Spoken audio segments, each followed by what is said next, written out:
প্রথমটা জবাব হচ্ছে যে আমরা এই ব্যুরোক্রেটিক বেড়াজাল কাটানোর জন্য আমরা টাস্ক ফোর্স করেছি। টাস্ক ফোর্সে প্রতিটা এজেন্সির রিপ্রেজেন্টেটিভ আছে, তারা সেখানে আসে এবং আমরা চেষ্টা করি প্রতি সপ্তাহে একবার বসার জন্য বা অ্যাবাউট দ্যাট।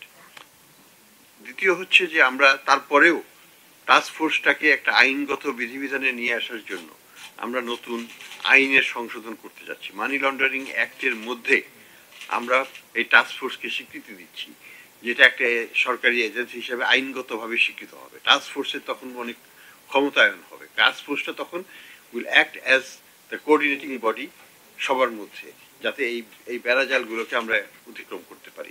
এখনো টাস্ক ফোর্সের কিন্তু আইনগত বিধান নাই, যদিও এটা নোটিফাইড বাই দ্য মিনিস্ট্রি, কিন্তু আইনের মধ্যে এটা নাই। কাজে আমাদেরকে ওই আগের পদ্ধতিতে যেতে হচ্ছে।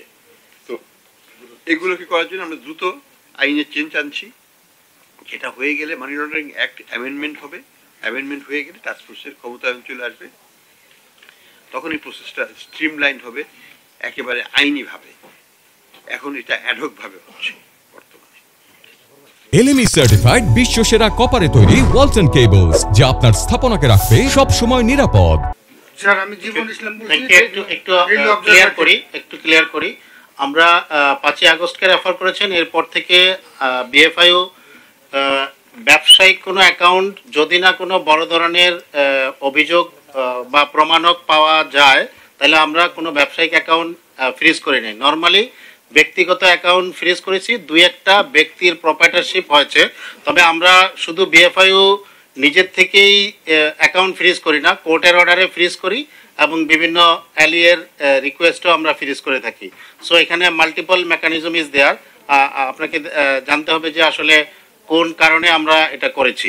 কনসিয়াসলি আমি সবসময় বলে আসছি, কোনো বিজনেস অ্যাকাউন্ট আমরা ফ্রিজ করি নেই, করবো না।